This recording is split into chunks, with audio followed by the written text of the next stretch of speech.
My assignment is topics in medicine, healthcare, law, philosophy, and I've given a rather sanctimonious title some of you will have seen. My claim is that they're running through the contemporary issues involving death, politics, and nature.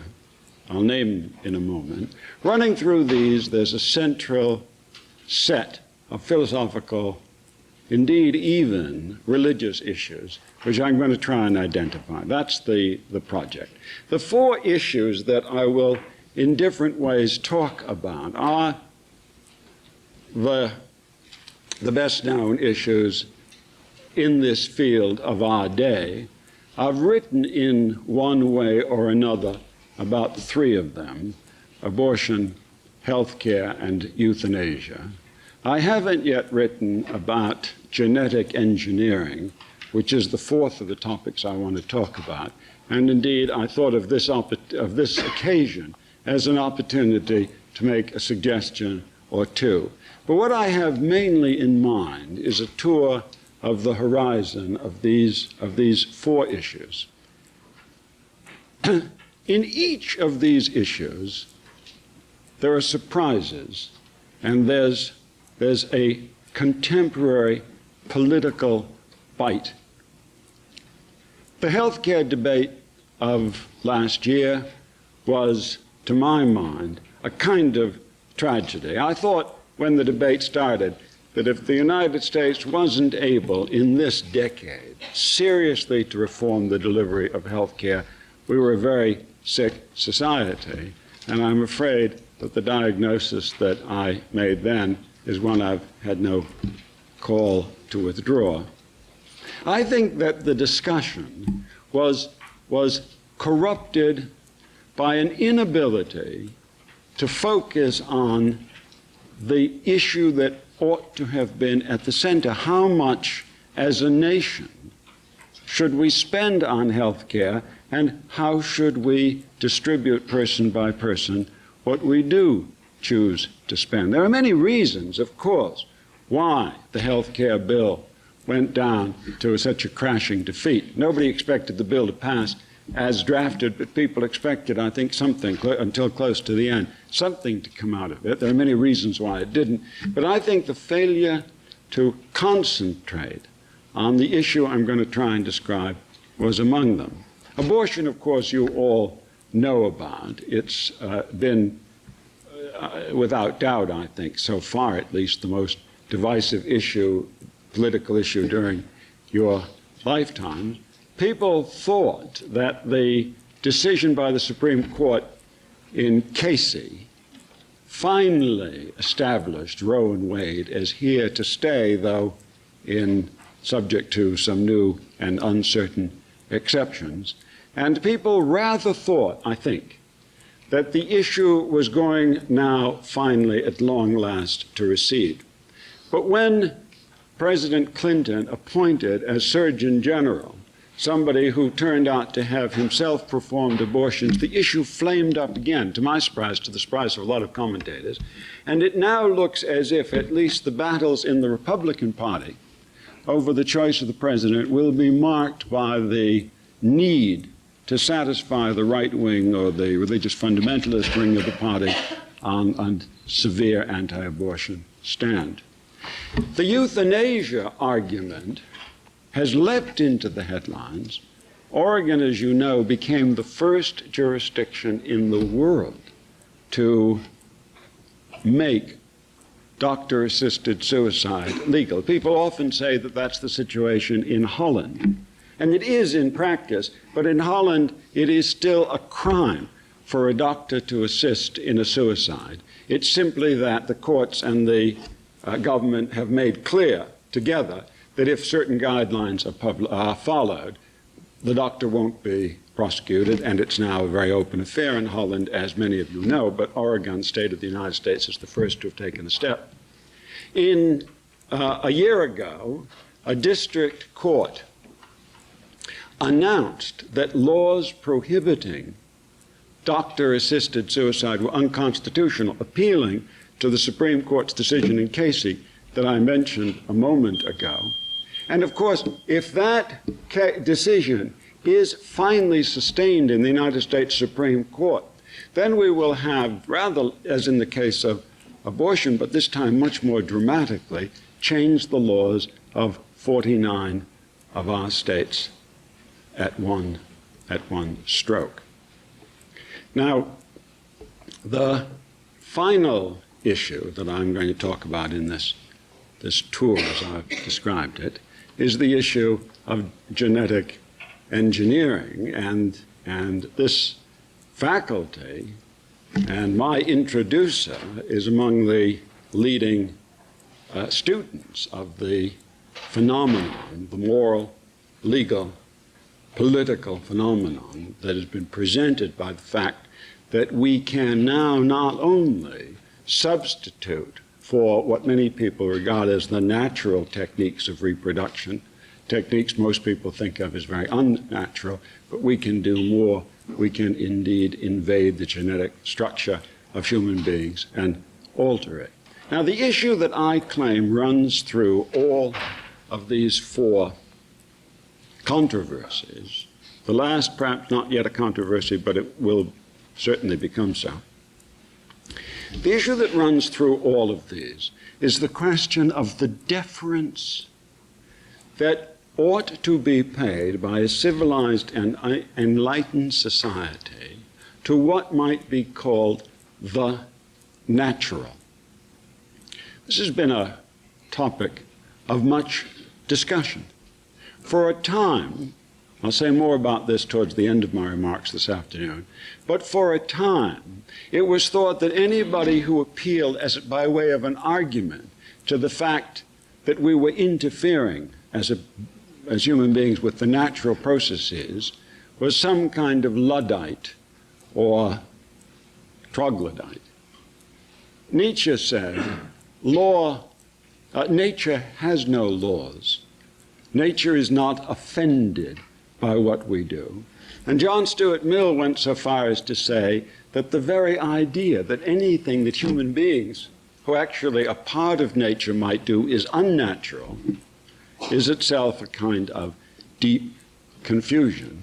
And yet all the debates I've just mentioned have among their partisans on one side people who say that we have been playing God and that interfering with what is natural is wrong or in any case dangerous. And one of the things that I want to do towards the end of my remarks today is to show some sympathy for that point of view, but not for a while. First, I want to call the idea into question by talking about something I discuss in the book that was mentioned, Life's Dominion, but I have to say something about it now to provide a background for what I want to say later, and that is the idea of the sacred, and in particular, the powerful, mysterious, evanescent idea that life itself is sacred, the sanctity of human life. This idea, again, lives in all these controversies. I'll explain why. But I want to turn my back now on the controversies to think about this idea of the sacred. What does it mean when we talk about the sanctity of life, and what kind of an argument are we actually making? I fear I've got, as I say, to talk a little abstractly for a while, but I promise you that I'll come back. Perhaps you think it's all a bit abstract so far, but I promise you I'll come back to at least more terrestrial scope. Whatever I'm about to talk about, whatever I'm about to say, what I was just about to say, which is, I fear this is going to be rather philosophical for a bit. I'm reminded of a conversation I overheard soon after I came to live in England. In those days, you sat in railroad compartments where you had two rows of seats facing each other and then another compartment with two more and so forth. And I found myself in a train sitting opposite two women one of whom was in terrible distress, very upset about something. And the other one said to her, there, my dear, be philosophical, don't think about it.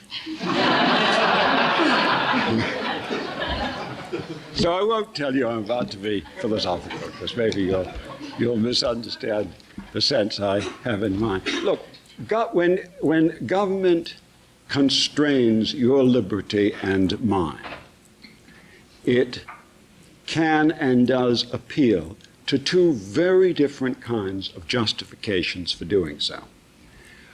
On the one hand, it appeals to the interests of human beings and other sentient creatures, animals too, and the rights that at least some of those creatures have in order to protect those interests. If you say, why is it legitimate to make murder and dangerous driving and arson crimes, the natural answer is because those are dangerous activities. They threaten the deep interests of people, and government's principal responsibility is to identify the interests that people have and to set about protecting them through the criminal law, the civil law, property arrangements, and the familiar sort of things you all study. And that's perfectly straightforward and unexceptional.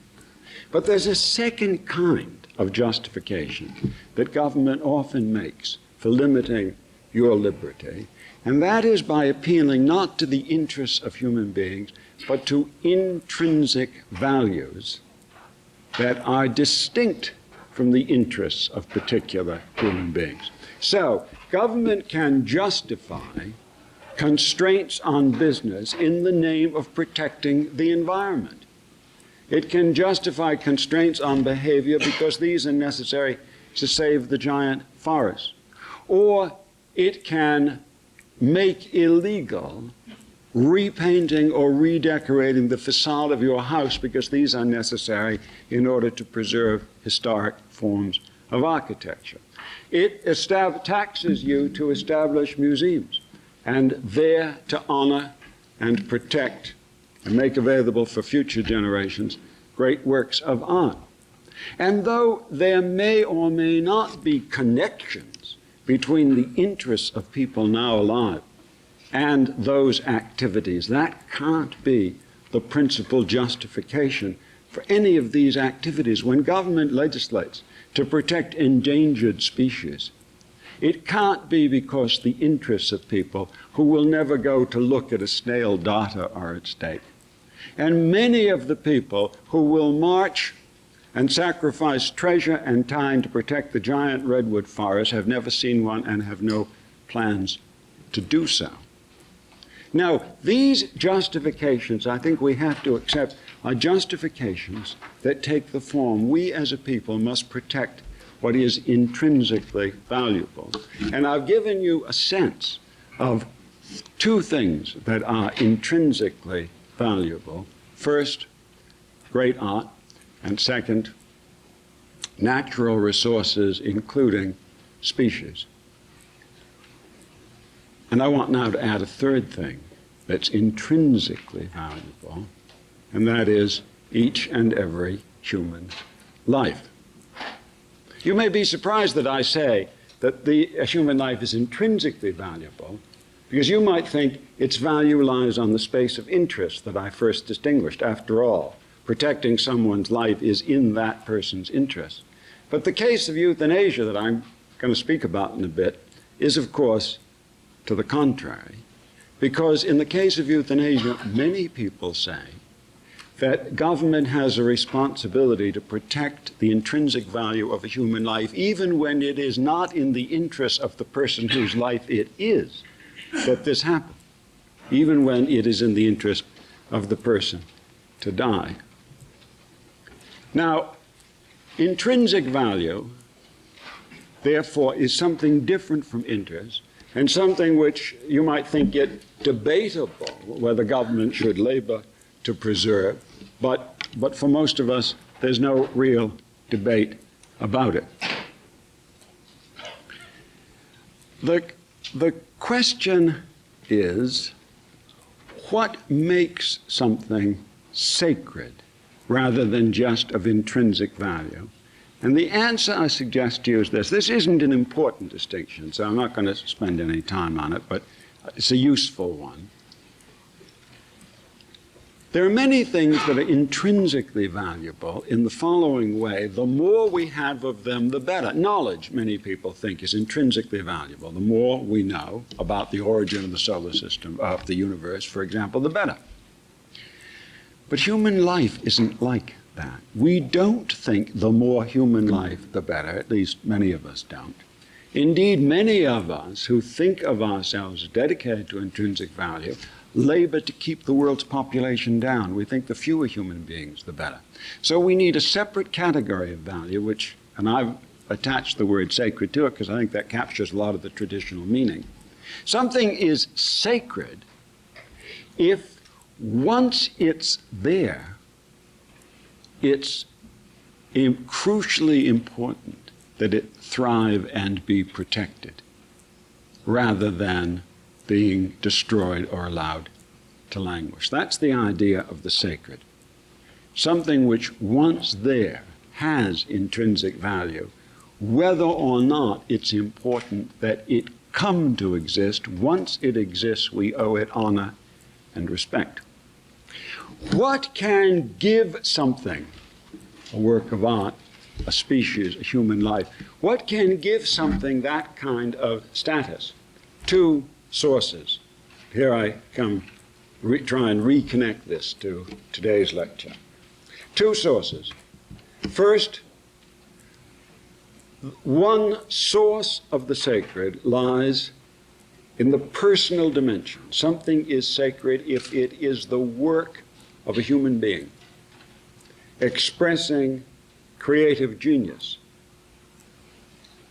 Secondly, something can come to be sacred if it is the consequence of a natural process which we respect simply on the ground that it's the way things happened. The giant redwood tree is sacred. A species, an endangered species, is sacred, not because it would be good to manufacture more of them, but because nature deposited that with us. Eons of geology and evolution produced it. A great work of art. I was an hour ago in your absolutely fabulous museum, full of the most marvelous pictures. Those are not there because nature produced them. Those are there because human beings, out of creative genius, produced them. And when we honor those as sacred, we do so out of a sense of respect and honor for that process. Two dimensions of the sacred, the personal and the natural, and they come together in you. The Greeks had two words for human life, zoe and bios. And zoe meant, as the etymology will teach you, it meant the life as part of nature, the just biological fact of the life. And bios was the life that we create, the kind of life that gets written up in a biography. So we're sacred in two ways. We're the intersection. Nature produced us, and we make of our lives something through our own efforts. Now, what about politics? What does politics have to do with the sacred? John Stuart Mill, I think, if I understand him aright, answered nothing. His famous harm principle, if taken absolutely rigorously, would say that a decent government can restrict liberty for only one purpose, namely to protect the interests of other people. And it must not intervene to limit what you and I can do out of respect for an intrinsic value that you and I might not think is an intrinsic value.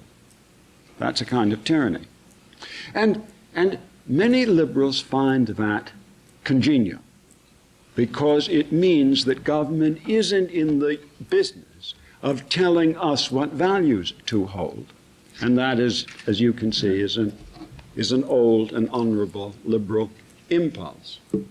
But we can't accept it, can we? Because if we make that crude line and say government can't trespass when it can't defend value, then we'd have to say goodbye to conservation. I tell you what, we couldn't even protect the legacy of future generations. We couldn't conserve anything because future generations have no interests. Since what we do determines not only how many people there will be, but who there will be, it's a kind of nonsense to say that what we do now can injure or benefit the interests of people in the future. We need the concept of intrinsic value to do that. So we need something more sophisticated, and I've argued in the past for a principle which I would now state somewhat differently. I've argued in the past in a way that tried to connect this principle to religion, and I did that for a polemical purpose, to try and emphasize that the right to have an abortion was part of religious liberty, and I still think it is. But for the present argument, I don't need quite to put it that way. I'd rather put it now in terms of an ethical impulse that most of us share, which is this.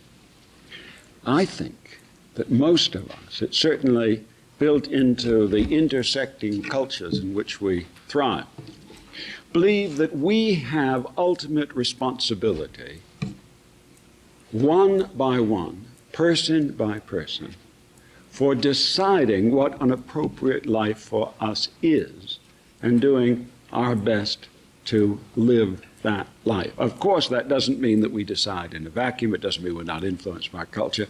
But there's kind of sense of responsibility, and free people with that sense of responsibility are going to demand a principle, which you might call a principle of moral independence or ethical independence. And it has this consequence.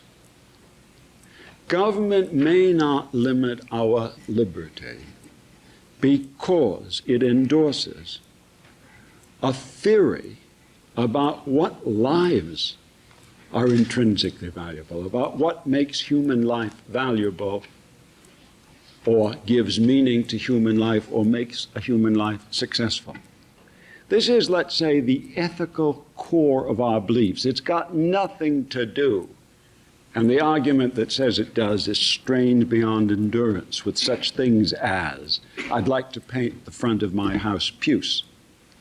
When I'm talking about the core ethical values, I mean those values of which religion is paradigm, though you don't have to be religious to have values like these, that identify why you think it's important what you do with your life and why you're going to do one thing rather than another. Now, of course, government can pass laws, must pass laws, that make it more difficult for you to lead one life rather than another, or that make it more likely that you're going to hold one set of ethical beliefs rather than another. It's impossible not to. But what it mustn't do is do that when its only justification is that the majority prefers a different answer to the core ethical questions. Why is life important and what is a successful life? And that, to come finally to back to the issues I said I'm going to discuss, that seems to me that principle protecting choices of that centrality to personality is the principle that really is at stake evidently at stake in the abortion debate.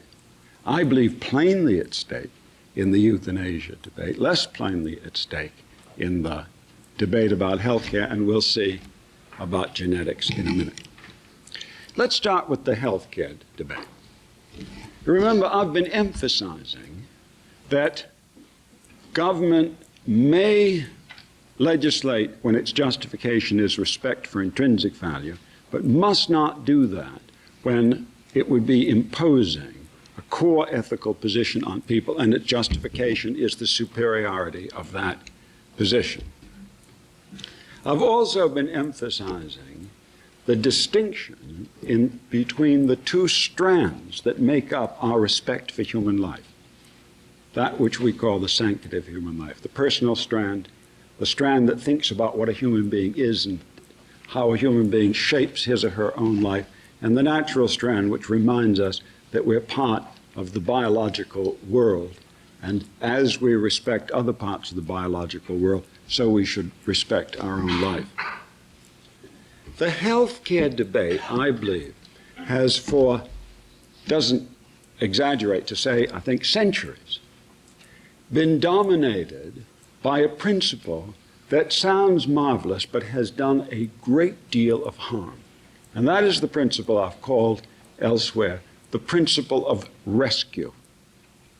It says the most important thing is health.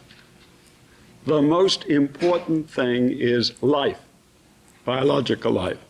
And no expense should be spared when the consequence of sparing expense will be death or disease when that can be avoided. That's a very honorable principle. It's been defended by philosophers from Descartes on down. It's a poisonous principle, however, because, well, the political consequence of it is that people who say this then add in the next breath what is evidently true, which is that's preposterous.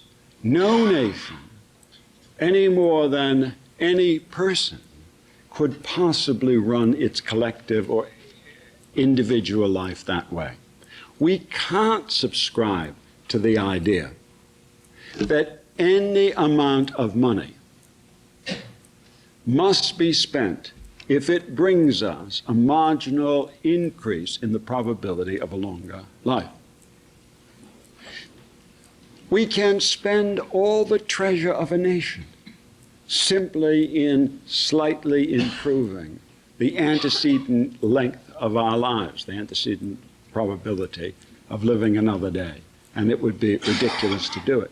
But so long as we subscribe to the principle that it should be done, we then say, of course, we can't do that, and it will be up to politics to see how far we can get. And that's the end of the debate on what is the major question, which is how much as a nation should we be spending on this. And that, I'm now going to suggest to you, is the consequence of a rather unthinking identification of the sanctity of life with one strand of that idea, which is the natural strand.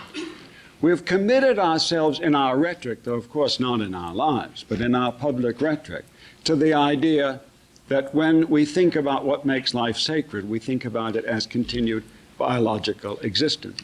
Once we understand that we also have got to think about life as bios, the kind of life we lead, then it seems to me we have to think again about the right answer to the healthcare discussion. I've suggested that we should think about it in the following way. Suppose an individual has, at the age of 20, after a lot of thought and with a lot of information, the choice to sign on for life insurance.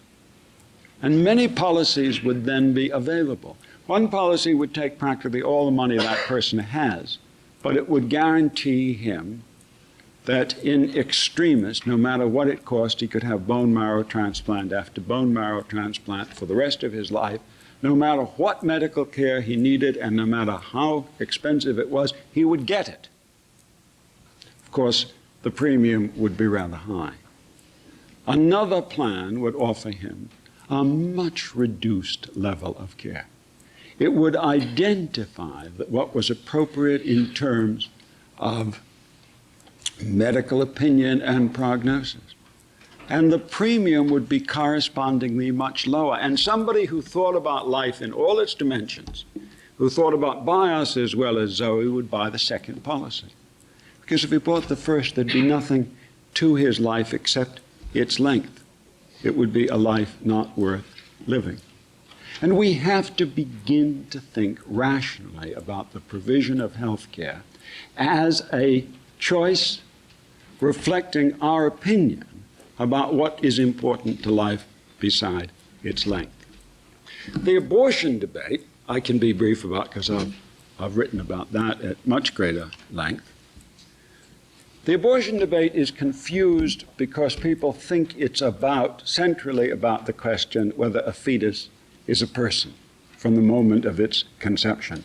That's not a well-formed proposition. I'd like to substitute another proposition, and you'll see why when you remember the distinction I made earlier. Does a human fetus, from the moment of its conception, have interests of its own? Because if it doesn't have interests, it plainly has no rights to protect interests. And the answer to that question is certainly no, it does not, because there can't be interests of a creature before that creature has or has had a mental life. So what is the abortion debate really about? It's about whether respect for the sanctity of human life is respect for its natural dimension. And if you think that, you will think that any act that ends a human life prematurely is a savage insult to the sanctity of life, because the biological life is terminated. And if you think the natural, the idea of the natural dominates the idea of the sacred, then you will think that abortion is the greatest possible insult to the sanctity of life, and you will think the state has a responsibility to prevent that. But if, as in the healthcare issue, you recognize the complexity of the idea of the sanctity of human life, then you will have to ask yourself the question of whether a teenage mother, barely more than a child herself, will find an abortion something that shows respect for her own life. Not in its natural sense, because, except in rare cases, her life isn't threatened in the biological sense, but her power to create something of her life, to make of her life a work of art, to add the personal dimension to the notion of what it is that we honor about life, will be thwarted. And if you take that more complex view about the sanctity of life and you see these two dimensions, you will be led first to think it's a difficult question, and secondly, perhaps to think, as I do, that in many circumstances an abortion shows more respect for the sanctity of human life because it shows respect for a woman's creative power over her own life. And third, what ought to be, though it isn't, least controversial of all, you will find that this case falls within the center of the principle I began by describing, the principle of respect for ethical independence. Because if the government intervenes, once the idea that it's protecting the non-existent interest of a fetus is set aside, once government intervenes, it limits liberty in a crucial matter for women. It does so by imposing upon her a view about the right answer to the question, what is really important about life, which is not hers. And if I'm right in what I said earlier, that's a central case of tyranny. So as you won't be surprised to hear, I think the Supreme Court has reached roughly the right position on the abortion issue, but as we know, the issue will hardly go away. What about euthanasia? The Ninth Circuit, a few days ago, reversed a district court decision, which I mentioned earlier, and it did so, an opinion written by Judge Noonan, who many of you will recognize as a very important Catholic philosopher whom Reagan appointed to serve on the bench. And he wrote the opinion in this case that you might anticipate. He said, government certainly has the right to restrict assisted suicide, to outlaw it if it wants. And he condemned the district court decision, which, as I said, appealed to the Casey decision and said abortion is different from euthanasia. Now, in what way is euthanasia different from abortion? I've just finished arguing that a central principle of liberty was at stake in the abortion case. Isn't it more eminently at stake in the euthanasia argument? In the abortion case, some people think a fetus has an interest and that makes it different, but that would argue for less protection, less liberty in the case of abortion than in the case of euthanasia. I think that argument wrong, so I think the cases are pretty much on a par. But once again, notice how important to this issue is your impulse on this question I'm attempting to make central to all of these debates, the question of whether, when you hear the phrase life is sacred, you think of the natural dimension of its history or the personal dimension, whether you think it's sacred because it's part of the biological world, or whether you think it's sacred because it's the greatest creative act that is available, certainly to almost all of us. Because if you take the latter view, then you won't regard the euthanasia decision as it's often depicted. It's often said that some people are selfishly wanting to avoid pain or thoughtlessly wanting to assist their family, when they don't realize that what's at stake is this terribly important, transcendent value of the importance of their own life. Many people make this argument, quote John Locke, who said, you don't own your own life, you're only a trustee of it, God owns your own life. And Locke's thought is a statement, a very clear, crisp statement of the natural dimension, the priority of the natural in these matters. But if you don't take the priority of the natural, if you emphasize the personal, then you realize that the way you die is important, not just because you may avoid pain, but because it's the last act, the final chapter of something that you have been responsible for making as good as it can be. And if you think that ending your life dragged out, intubated, connected to 100 machines, drugged near sedation, if you think that that's a terrible way to finish a life that you're proud of having created, then you will think that respect for your life as an example of a human life is something that euthanasia serves. And once again, though we recognize two sides to this argument, two impulses, the impulse of the personal, the impulse of the natural, surely this is a prime case where the principle of ethical independence is one that a decent society will respect. It will not make one view orthodox and try and impose it on everyone.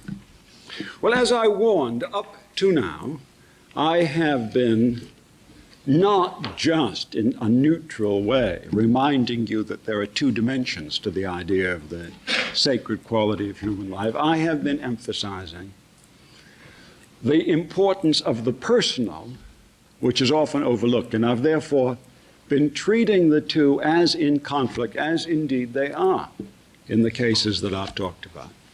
But now come to the case of genetic engineering.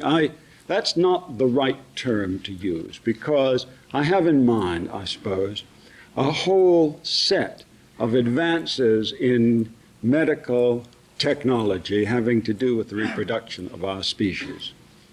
And just to simplify, there are so many experts on this in the room that I hesitate to embark on this at all, but just to simplify, so I can manage it, I'll talk about this as if there were three things going on. First, improvements in the, if you don't find this offensive, the mechanics and hydraulics of reproduction, how it's done. There was a time when there was a natural way to produce another generation of human beings. But we now have discovered other ways to do this. We have discovered vitro fertilization and implantation, and heaven knows what's around the corner. It may very well be that sex will become recreational, and no one will think of it as the important way, or the most important way, to reproduce. We no longer, we enjoy fishing, some of us. I don't, but I know people who do. But very few of them think that the main way to put food on the table is to go out in a little boat with a rod. And some people may find that I'm sorry about that. Some people may find that the distinction between sex and reproduction will commend itself as seriously as that.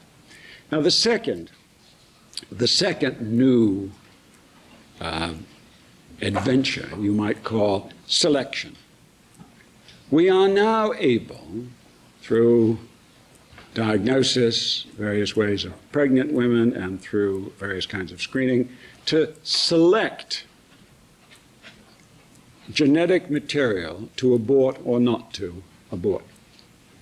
So before in vitro fertilization, for example, we can identify the genetic material and decide which to implant and which not. And through amniocentesis, we can identify the genetic character of a fetus in utero and decide whether to abort that fetus or allow it to come to term. So mechanics and selection are subjects of great advance. And beyond that, there lies the whole enterprise of genetic engineering more properly described. That is, the enterprise of manipulating, enhancing, curing, splitting, splicing, snipping out genes so as to design people.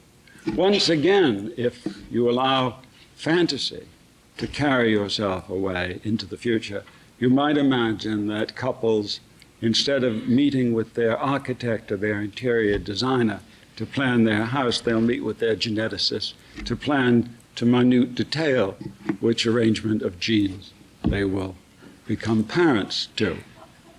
I'd asked a man who knows a lot about science, edits the premier science magazine, how long this was in the future. Is this absolute science fiction?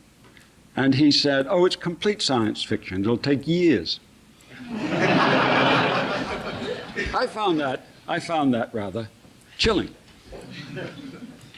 Now, of course, there's a very important distinction, and I'll make it once so we don't forget it, between two, again, this distinction is crude, two motives that we might have for any of these, for selecting or for snipping or splicing or manipulating genes. And that is the difference between defensive or negative motives when we want to identify terrible diseases and decide not to bring children into the world who are going to suffer Huntington's chorea, for example, or spinal bifida, for example. And when we come to gene therapy and gene enhancement, we may be concerned not to find ways in which you don't abort a fetus in this position, but you snip out bad genes and so prevent the disease. That's the negative side of the operation, but there's a positive side, at least on the science fiction side too, and that is the idea of designing characteristics that we would like our children to have. So, height, blue eyes, perfect pitch, a sense of wonder, an ear for poetry, a tongue for rhythm, who knows? That's the positive kind. Now, is there anyone, the negative side I'm not going to say too much about, and I made this distinction simply because I think that's special and different. But is there anyone who doesn't have some kind of a frisson when contemplating what might be possible? I certainly worry about it, and I'm not certain why I worry about it. We tend to say there's something awful about human beings playing God. And playing God certainly for many people includes manipulating genes so as to design a child of our fancy. But what is wrong with playing God? Some people might say, and it's an important point, that since it will be expensive, this kind of technology is not for everyone. And if we allow it to proceed, Professor Millman has made this point, if we allow it to proceed, then we will add yet further to the great disadvantage of the poor with respect to the rich. But that can't quite explain the sense of horror with which we greet this. After all, inequality is savage, and this is, at least for the foreseeable future, the least of it. Generally, when someone says, oh, there's a technology that some people can't afford and it's desirable, our impulse isn't to say, let's prohibit it to the rich. Our impulse is to say, let's try and make it available so far as we can to the poor as well. So there's something going on in our reaction that I don't quite understand. I don't quite understand what's wrong with playing God, but I'm fairly confident that we won't be able to explain it on the space of interests that I described earlier. We won't be able to understand this when we talk about the interests that are disadvantaged by this new technology, even though it's important to recognize, as I just said, that some might be. No, we need something else, and I think that what we have to do, finally, is to try and see how central nature, in the very old sense that Nietzsche made fun of and that Mill thought was incoherent, actually is important to us. Our world, our intellectual, ethical, moral space is centrally divided into two domains: the domain of responsibility, choice, virtue, blame, the affective emotions of pride and resentment on the one hand, and the given, the natural, the domain of luck on the other. And in so many ways, this is indispensable. It's indispensable that we have something that is just given, that is no one's fault, that is no one's choice. It's, the images, a legion, the luck of the draw, the throw of the dice, what nature did, and what nobody is therefore to blame for. And if we think about the most ludicrous, far-fetched science fiction sort of thing that might take years, then I think we'll see how dangerous what we're talking about really is. Think about ethics. I've been talking again and again about the responsibility most of us feel for making something of our own lives. Now we do that in a situation. We do that, as you might say, with parameters in mind. So I say, given a person with a projected lifespan of roughly such and such on average, given a person with these talents and those definite non-talents, with these inclinations, with these sources of gratification and so forth, situated, the result of what culture, descendant from what people, what kind of life does a person so described lead? And I can deal with that question, not well, but I can make some sense of it. But suppose the question were, and think now of parents going to the neighborhood geneticist with an absolute clean slate, saying, what kind of a person shall there be? We can't think about this. We can think about it in a keeping up with the Joneses kind of way. Oh, so-and-so's son has perfect pitch, and that seems good to me. I'll put that on the menu. But if we really had a clean slate to work on, if nothing was given, if there were no parameters, I think we'd be disabled. Just to emphasize this point, let me summarize it as the idea that the notion of a good life is the notion of a life good for a particular situation that is dominantly a natural situation. Now think of the importance, not just of this in ethics, but this having to do with some of the other emotions or ideas that I was talking about. For example, pride. Somebody writes a brilliant poem, or paints a great painting, or solves Fermat's last theorem, or does something marvelous. Or it doesn't even have to be that marvelous, shoots an unusually good round of golf. And that is something that adds joy to life under the title of achievement. And the achievement is, it's something that we did. Now, the we, in this case, is innocent of embarrassment about determinism. If you said to somebody who's just shot this marvelous roll of golf, why are you so pleased with yourself? Nature fixed this eons ago. You had just, things were set up in terms of the mechanics of the golf course and the predecessors of these shoots of grass and your talents that made this inevitable. I don't think it will undercut your pleasure much or ruin the taste of the drink that you raised to celebrate it. But supposing somebody said to you, no, you're quite wrong, you didn't do that, the committee that designed you did it.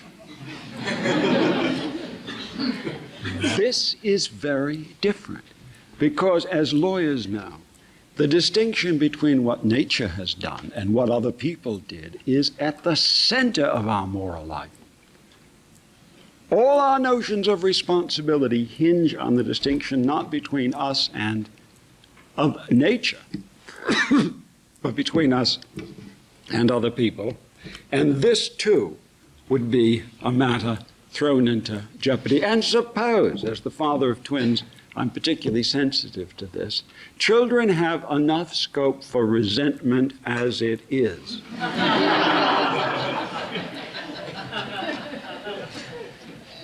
Suppose the resentment embraced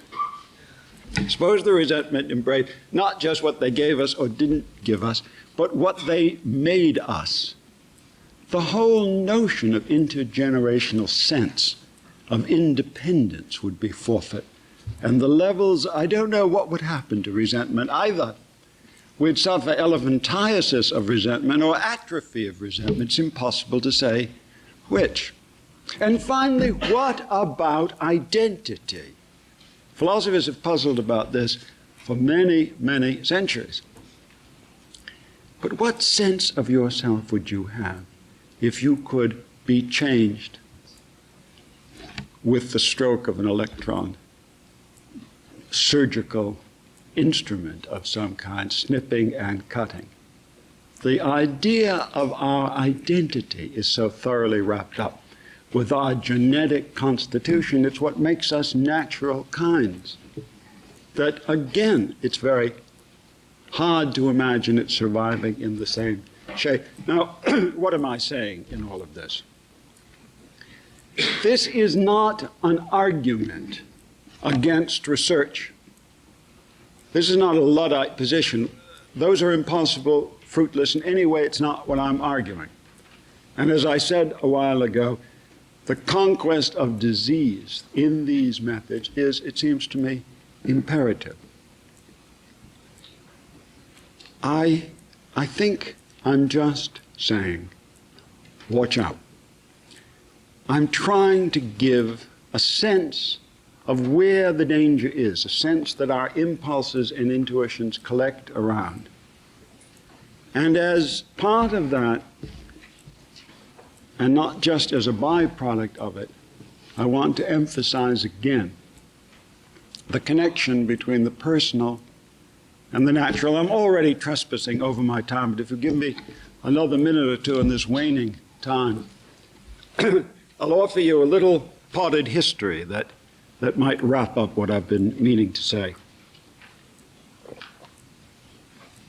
I've been emphasizing these two dimensions, personal and the natural, and we can do a kind of potted, extremely schematic chronology about this from prehistory until at the earliest the Renaissance. The natural was absolutely supreme in most people's conception of what it was that was sacred. It was hardly surprising because the natural was God. Indeed, it was necessary to combine the personal into the natural. The great gods made works of art of their lives, and we were ingredients. However, the Enlightenment began a different idea. And this is an idea that came to fruition in the Romantic period, the period, let us say, that runs from Goethe and Beethoven on the one hand to the Woodstock Nation in the 1960s on the other. And that is the notion that what is really beautiful is the creation of a free and uninhibited human spirit, what I've been calling the personal as distinct from the natural.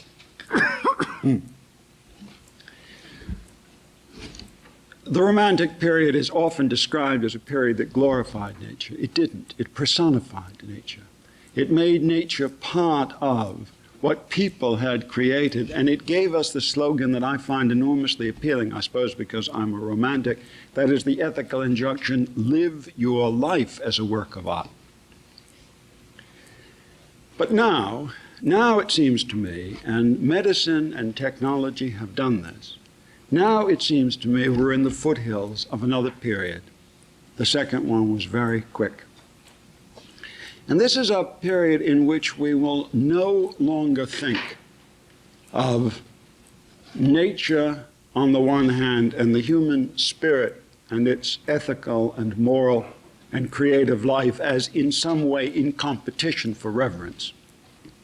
I've been meaning to illustrate in the last 10 minutes the symbiosis of these two ideas, the fact that a certain respect for nature is indispensable to the moral and ethical and creative sense that we have of ourselves.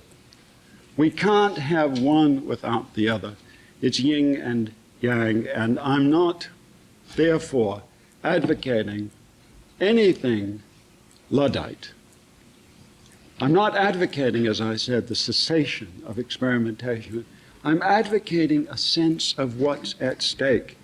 When we are playing God, we are playing with fire. That's apoplectic enough for a sunny afternoon, so thank you very much.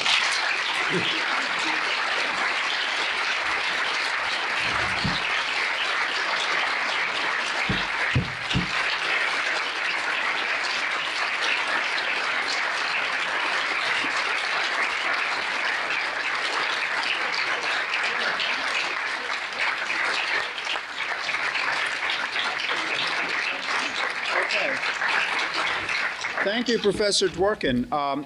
Professor Dworkin has graciously agreed to accept questions for a while. Why don't we do some questions and answers, and then you're all invited afterwards to a reception outside where there are hors d'oeuvres and drinks, and I hope you'll be able to stay for that as well. So we'll take some questions.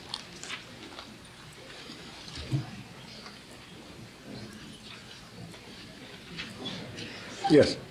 Just on the issue of euthanasia, you paint a very interesting picture about the 80-year-old on drugs and medication and whatnot. Yes. What about the 17-year-old or 18-year-old child who would like to make the same decision? That seems like a harder case. Well, it is. It's a different case. Judge Noonan in the Compassion in Dying case just decided at the end of last week emphasized the point. He said, what about the 17-year-old who's had a crushing love affair, rejected, and now wishes to end his life? Is it right that he'd be able to go to a doctor who would say, here's some pills, they're just the thing, take 2 in the morning and don't call me? Well, look, let's start with the philosophical difference and then come to the question of how we would work out the difference in practice, because that's very important. We are always faced with the question of paternalism. That is the question of how far government is entitled to restrict what people do when it thinks that they have acted, when it sensibly, responsibly thinks that they have acted against their own best reflective sense of what's in their interests. Now, there's a whole literature on this subject, and I don't want to open that book at all. But I want to say that I have no objection in principle to doing that. We do it with motorcycle helmets, and we do it by telling people, by making it difficult for 17-year-olds who have just been jilted to kill themselves. But that is different from the case I described earlier, when common sense teaches us that what they want to do is in their own interest, or at least it's plausible that it is in their own interest according to their lights. So if you think not of the 80-year-old sedated, but the 17-year-old athletic star who's now a paraplegic, and who has a settled conviction that this is worse than death, then I think, again, at least my own convictions swing in the direction of saying, let that person at least have some say over the course of a life that he has come to hate. So I think the difference in principle has got to be structured on this difference between what is in a person's best interest as he reflectively conceives them and what is not. And in the second case, paternalism is relevant. Now, how do you deal with that in practice? It's actually easier, it seems to me, to say how you deal with that in practice than it is to say how you deal with it in theory. I'm not entirely satisfied with what I've just said in theory, but the statute that was passed in Oregon is so clear in protecting against this very case. You need, indeed, I think the statute goes too far, but one of the things it prescribes is that 3 doctors must agree that you're going to die in 6 months anyway. Well, that's perhaps overkill, and perhaps it was sensible to do that because it was such a radical piece of legislation anyway. But it would certainly protect us from the kind of case you're talking about. Yes? Yes, I wonder if you make your essentially the same presentation or comments in a debate forum where you would have a worthy opponent who was con to whatever you are pro on. And in particular, the idea that I personally see as your weakest argument, that is the fetus, because it has no interests, has no rights. Yeah. So I'd like to ask you, if indeed you do debate these subjects, what are the strongest arguments that you would counter?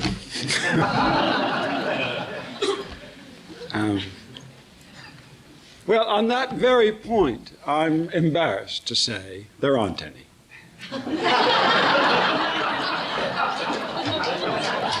I'll tell you, but you can contradict. I'll bet a farthing halfpenny that you've got one of your own. So why don't you tell me what it is? Nobody's here endorsing what I have to say, except that I will say that you enjoy what we all enjoy, and that is none of us were aborted. Yes, that's certainly true. On that we can agree. But look, let's think what you would have to think in order to suppose that a fetus, before the central nervous system has even begun to grow, has interests. You would have to think that interests are not in any way connected, can be independent of pain, can be independent of project, of hope, of any kind of emotion. And I don't think we've got a concept that we can understand in that way. If I told you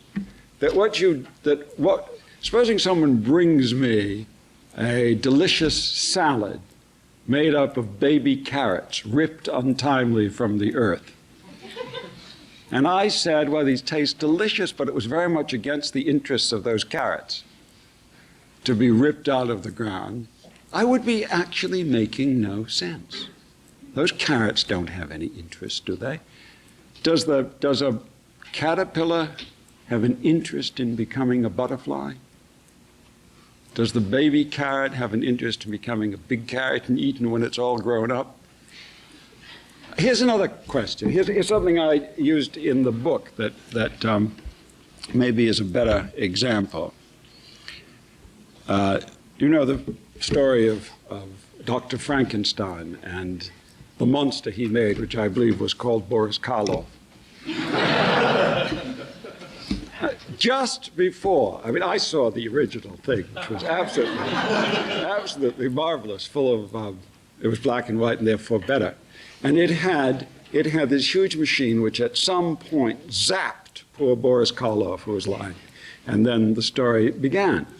Now, suppose that all that was there was the body parts, and they had been stitched together properly, and they looked like Boris Karloff, except that the lever hadn't been thrown yet that zapped life into this thing.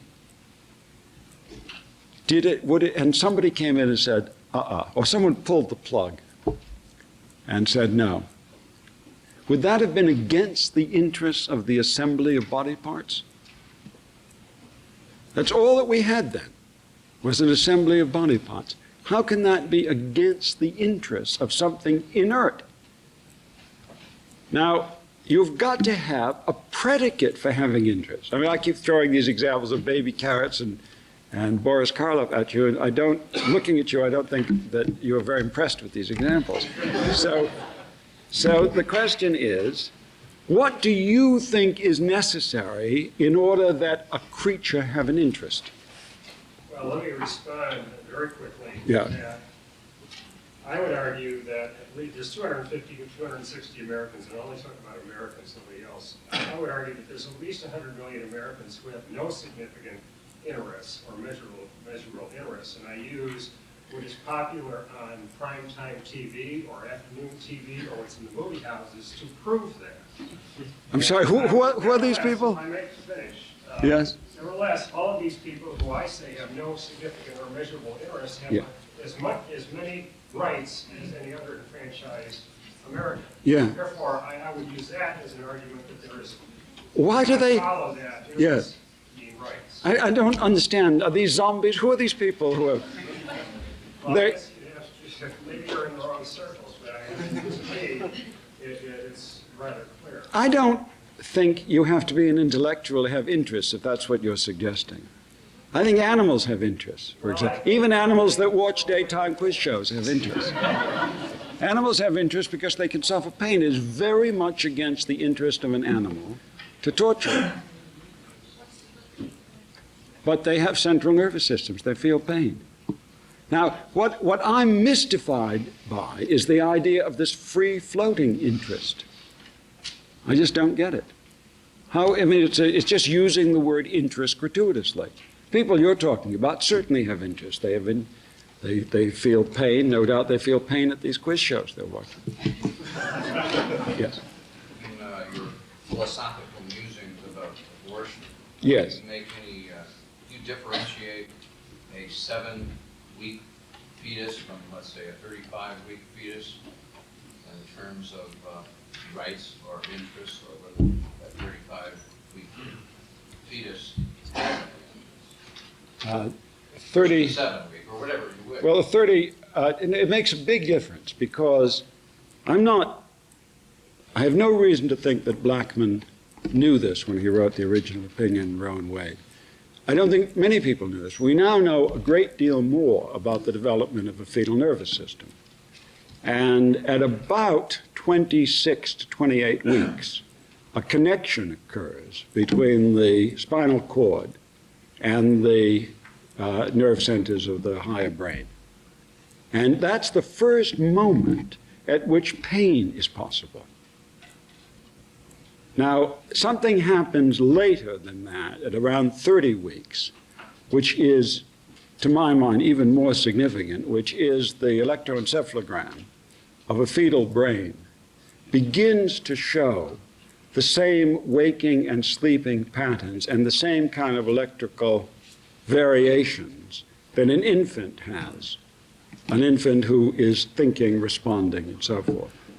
So I believe that a fetus acquires interests at some point in pregnancy, and whether by accident or not, it turns out that the beginning of the third trimester is the time at which this happens.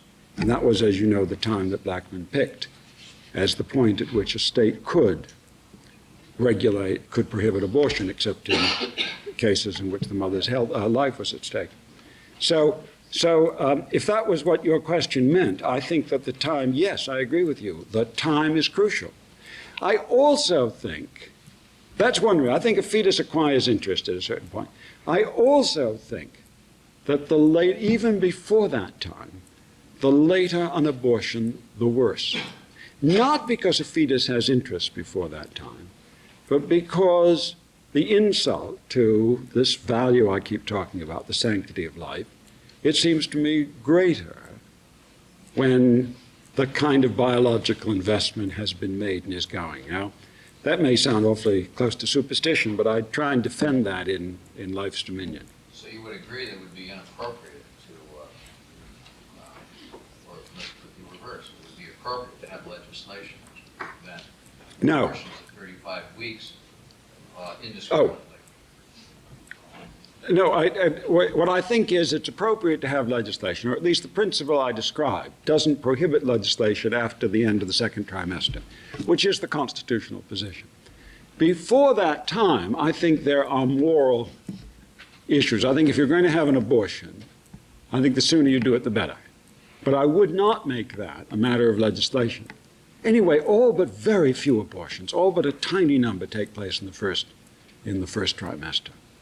Yeah, but California has physicians who are doing brain suction abortions as late as 35 weeks, so that, you know, that is going on. Well, that is, as you know, the Constitution doesn't prohibit California from legislating against it, and I would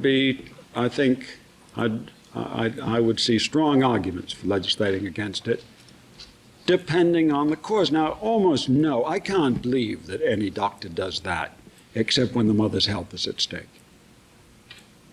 I don't think that's elective. You don't wait until that point to have an elective abortion. There's medical literature that, and statements by the physicians Yeah. that inform them. Well, you're better informed about the California practice than I am, but we agree about the principles. Yes. You have spoken quite eloquently of a regard for nature, and there are certain processes in your example, for instance, the continuation or the self-perpetuation of an old-growth forest, or the coming of a fetus into a position where it has interest, Yes. that but for absence of an affirmative act, clear-cutting the forest or performing an abortion, Yes. on the part of an actor faced with a moral choice, Yes. will eventually come to a point where they represent That's interests for future entities. That's right. The fetus will come into its interest, or in the natural course of things, another generation will come that would be in a worse position did it not have a redwood forest to appreciate. Well, that second is adding something, but you don't need it for your point. So I don't. And Yeah. whether or not it's adding something without the moral choice, Yes. to cut down I'll leave it. Yes. Okay. Without the moral choice to abort the fetus will, in the natural course of things, come to acquire interest. And yet there's not a respect for the biological processes that make these very things sacred. Right. The immense wealth and momentum of Yes. what has been. Absolutely. Absolutely, I'm on your side. I think that something of moral cost occurs when a fetus is aborted. But my point was that this is a more complicated, more dimensional analysis.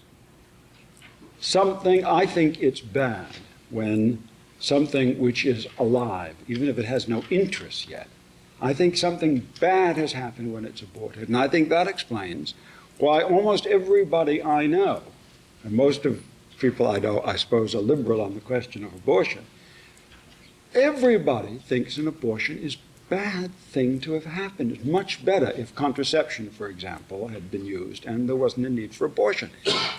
People can feel that without feeling that a fetus has interests or has rights. And part of the point of my analysis is to try and show why people have that feeling, which I certainly do.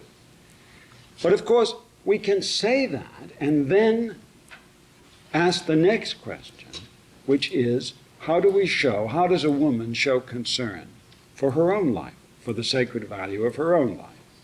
And now we have, let's say, competition would be too mechanical a phrase. Now we have two concerns that may pull in opposite direction.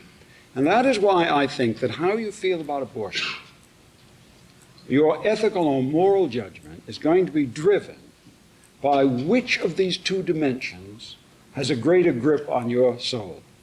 And people who are religious, in a straightforward and conventional way, typically find that the natural has a great grip on their soul, and it's hardly any wonder. The natural is the work for them of God.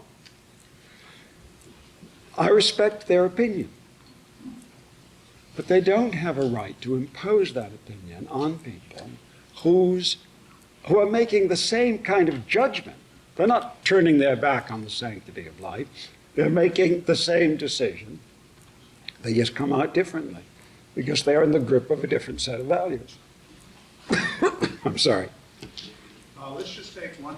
Are there any more questions? Yes. Let's take this as the last one. Well, I can go on. I'll just have more water.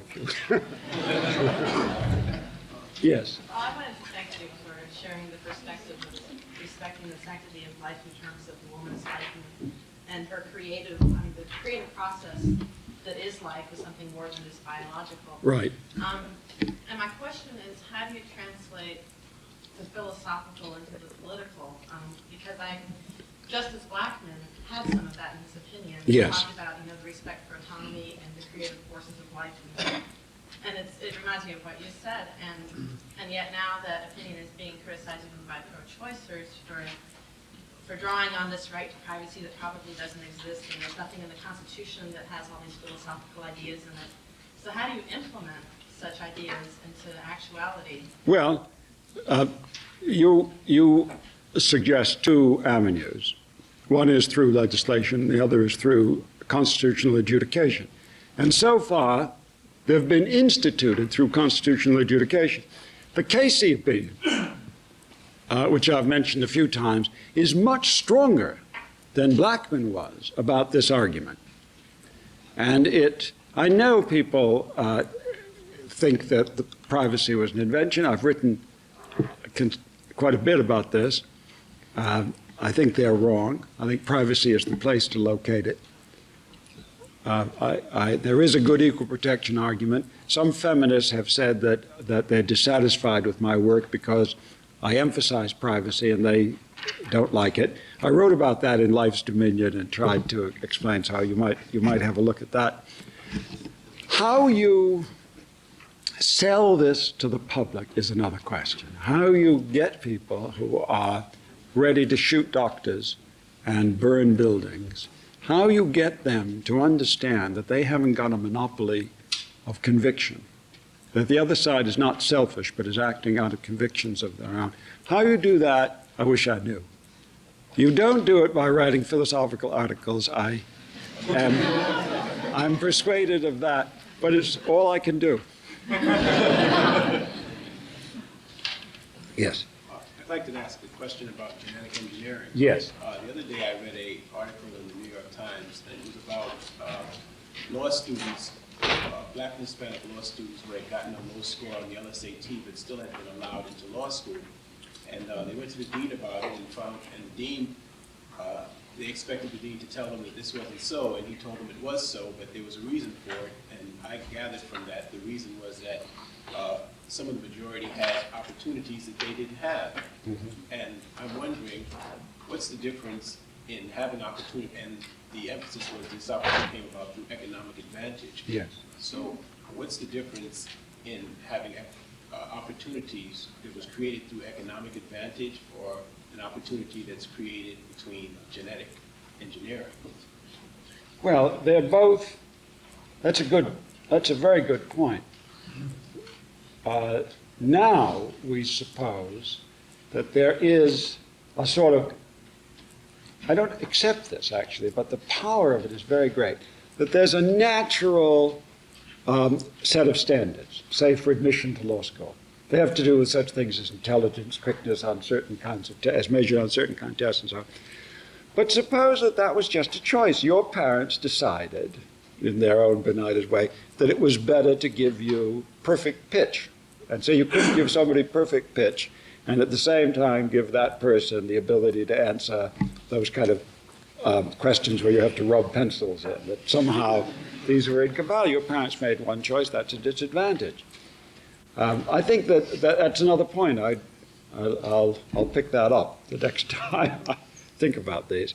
But what's the difference? The one is a matter of injustice, and the other is not. If you say you're not very good looking, which is something that is rather a handicap in life, that's not a matter of injustice, is it?